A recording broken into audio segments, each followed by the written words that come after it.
My husband cheated on me and tried to leave me with nothing. Heartbroken, I was about to jump into the river when the baby in my belly suddenly spoke. Mom, don't do it. I've been reborn. In my past life, my scumbag father kicked us out for his mistress and then won an $11 million lottery. I was even more desperate and about to let go when the voice spoke again. I know the winning lottery numbers. We can take them. Please don't die. More importantly, my scumbag father's hidden money is in the bedroom ceiling. Take it first, then divorce him. My legs stopped shaking and I finally calmed down. When I got home, I borrowed a ladder and started tearing open the ceiling. Since I had run back in tears, the housekeeper didn't dare stop me. I locked the bedroom door, set up the ladder, and took off my shoes. I glanced at my slightly rounded belly. Son, are you sure it's here? Your dad will be back soon. If we tear down the wrong spot, we'll lose our chance. A childish yet cocky voice came from my belly. Mom, trust me. In my past life, that scumbag dad hid his gold bars here. Third panel from the left. Push hard. I took a deep breath and climbed the ladder. My hands were shaking. Not from fear, but from excitement. Scott froze all my cards to force me into a divorce. He called it letting me calm down, but in truth, he was cutting off my money to make me submit.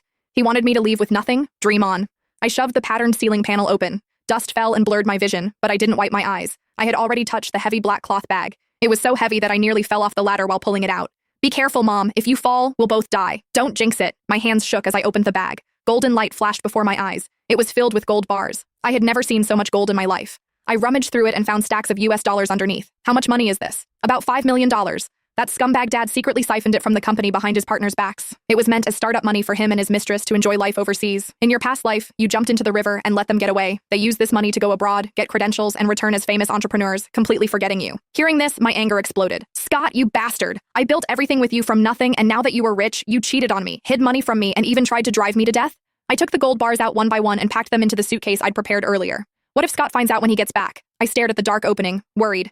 If he found out, I might not even make it out of this house, let alone get a divorce. Mom, are you silly? Just stuff some old books into the box next to it so it looks full, then put the ceiling panels back. They haven't been opened in years. By the time he notices, we'll be long gone. I suddenly understood. I grabbed a few of Scott's showpiece books from the top shelf, stuffed them into the black bag, and put it back in the ceiling. Then I carefully secured the panels. I even wiped away the fingerprints on the edges. Then I sat on the floor, my heart pounding. Even jumping into the river hadn't been this thrilling. Just then, the door opened downstairs. Scott's impatient voice followed. Tara, did that crazy woman come back? I froze. Mom, don't give in. You're the victim now. Act desperate and make him think you've given up. I kicked the suitcase of gold bars deep under the bed, then messed up my hair and sat on the edge. I forced myself to calm down and tears immediately welled up. When Scott pushed the door open, he saw me looking heartbroken. Disgust flashed in his eyes. Still not dead? I thought you had some backbone. He loosened his tie, clearly impatient.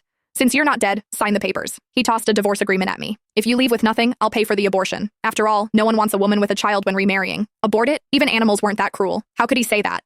Hatred surged in my heart, but I knew now wasn't the time to explode. I slowly lifted my head, my eyes hollow. Following my son's advice, I put on the act of a woman completely broken by grief. Scott, after 7 years of marriage, are you really going to be this cruel? My voice was hoarse and trembling. Scott scoffed and lit a cigarette, ignoring my pregnancy.